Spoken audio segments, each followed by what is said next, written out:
just want to be as successful as Emaar. Who's Emma? Who's Emma? Who is Emma? Who's Emma? Emma! Who are you? Whoever Emaar is, he's more than a billionaire. Emaar. Emaar. Emaar. Emaar. Emaar. So, I was in Dubai last month, and that was my first ever visit there. I always heard of Dubai, about the utopia that didn't even exist 20 years ago. So my flight to Dubai was something I was dreaming about for a long time. So I flew there, went out to the Dubai International Airport, where my driver was waiting for me. Just a local guy who was supposed to drop me off at my hotel, and he also organized a small tour on the way when he realized I'm a newcomer here. Of course, I was shocked by the beauty of Dubai, as I imagine it's also the case for everyone. My hotel was in downtown Dubai, in front of the Burj Khalifa and the Dubai Mall, and the view from my window was just unbelievable. But I noticed something strange about Dubai only in the evening, when I decided to go around and have a ride. As I was driving around downtown Dubai, I noticed this name on almost all buildings. I'm a guy close to design, and I really liked the font for some reason, and it was really memorable and very beautiful, which said Emaar. At first, I wasn't even sure about if it's a company name or a person's name, because it was also very common there to see the faces of their leaders on buildings. So I thought it's just a person's name. But as I was discovering more and more sites of downtown Dubai, I kept seeing this name more and more often. On the Dubai Mall, on the Burj Khalifa, on all luxury hotels, and I just started to think about myself, who is Emaar? Is he the owner of the city or maybe the president of the UAE? I just have no idea. Then, for the same evening, I also planned the trip to Jumeirah, just to look at the area from the top. On the way there, I thought I'm finally going out of Emaar's area, because I thought it just can be also outside of downtown Dubai. But even 20 kilometers away, I saw the same situation, Emaar buildings everywhere. And then I went to the Palm Jumeirah, and the same situation was also there, and I thought, well, I need to do some research. So finally, on my way back to the hotel, I decided to ask my driver, who was a pretty introverted guy but was local. I asked him, brother, who is Emaar? And he said, who is Emaar? I'm like, brother, his name is on all the buildings. I can't just hide from the name. He said, oh, Emaar. I'm like, yeah, Emaar. Who is Emaar? And he said, yeah, Emaar, he is just the owner of those buildings, kind of avoiding the question. So that was the exact moment I thought, okay, that's strange, and I will just go to my room and do some research myself. And so, here is my research. Please meet the man behind this trillion-dollar empire, Mohamed Ali Alabbar, the owner of the highest building ever built, the Burj Khalifa, and the owner of the biggest mall in the world. He owns an astonishing 108,000 residential units in Dubai. Each building is as gorgeous and luxurious as it comes. And when you look at some of those, you think, well, you can't just build this skyscraper with only a few $100 million, because you certainly need billions for this. Okay, let's just forget for a moment about those luxury hotels and the tallest building in the world. Let's just take the Dubai Mall only, because the Dubai Mall itself, just listen to this, is 1 million square meters and has over 1,200 retail stores. Now you may ask me why I suddenly started to talk about numbers. And the reason is because I looked into the official net worth of Mohamed Ali Alabbar, and among all the websites I saw, the highest estimated number was $16 billion.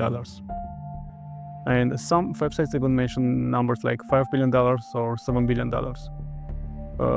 which I understand this is a hell of a lot, but when you look at those buildings in real life, those numbers, like even $16 billion, feel very, very low. I mean, come on, you can just build the Burj Khalifa inside of the most luxurious city in the world with having, let's say, $500 million. I understand also that there are also some investors involved, some capitalists, but I just refuse to believe that Mohamed Ali Alabbar has less money than the ultra-wealthy billionaires like Elon Musk, Jeff Bezos, or Mark Zuckerberg. And then I even found out that the properties of Emaar extend outside of Dubai. They expanded their portfolio to India, China, Saudi Arabia, Egypt, and many other countries. We all have heard this notion before, that the real wealthy people are not in the West, but the Saudi and Emirati sheikhs, who just don't feel the need to disclose their revenues and net worth. Okay, let's just pause for a moment and just dive deeper into this story. Let's find out who is Mohamed Ali Alabbar, where he's coming from, how he gained his wealth, and finally, why do people in the Middle East usually hide their real income? But just a quick announcement before that. So, during all these years, we were editing short-form content every single day. And I must confess, me and my team have done a great job so far. Up to date, we have gained over 13 million followers across the internet for us and our clients. What we have done during all these years, we proved the concept that no matter the content you are producing, you can just make it go viral with us. And as we have proven this virality concept on our brands under financial media, we have decided that we can do the same for you. So if you're a company or a personal brand, we can just take your social media to a whole another level, just doing the same thing we did for us, because it's proven concept. So what we can do for you, just to take your social media to a whole another level. So first is content creation.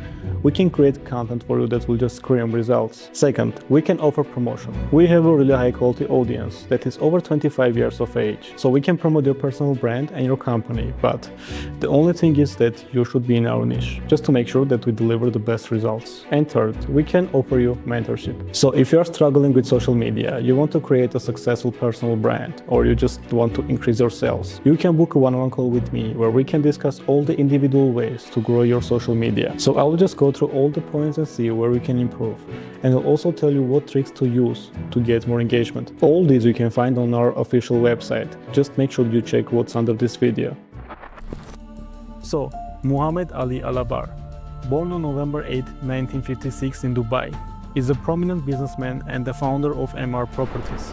He pursued higher education in the United States, earning a degree in business administration from Seattle University in 1981. While in the US, he worked part-time at McDonald's to cover his basic university needs. After completing his education, Alabbar returned to Dubai and joined the government service.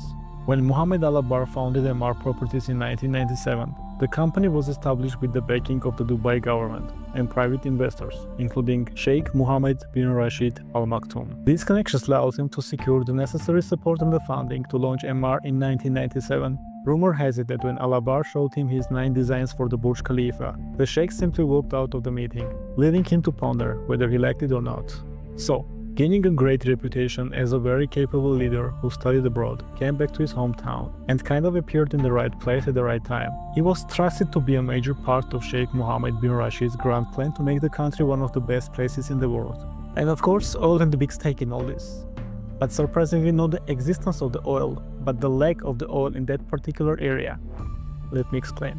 The oil boom in the UAE began in the 1960s and intensified during the 1970s. Then, during the 1973, there was a dramatic increase in oil prices. This greatly benefited oil-producing nations like the UAE. From the 1980s to the 1990s, the UAE began diversifying its economy to reduce dependency on oil revenues, particularly in Dubai, which had less oil compared to Abu Dhabi. So, Dubai invested heavily in trade, real estate, and tourism.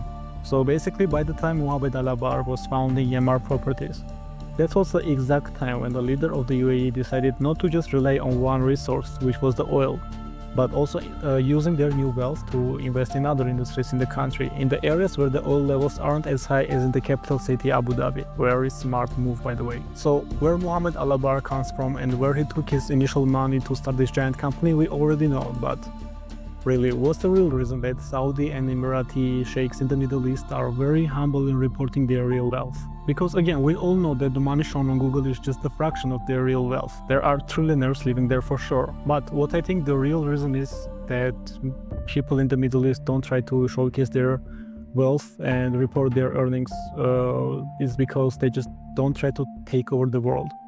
I mean, we all know the billionaires in the US. They all try to build a platform so that the whole world can use it.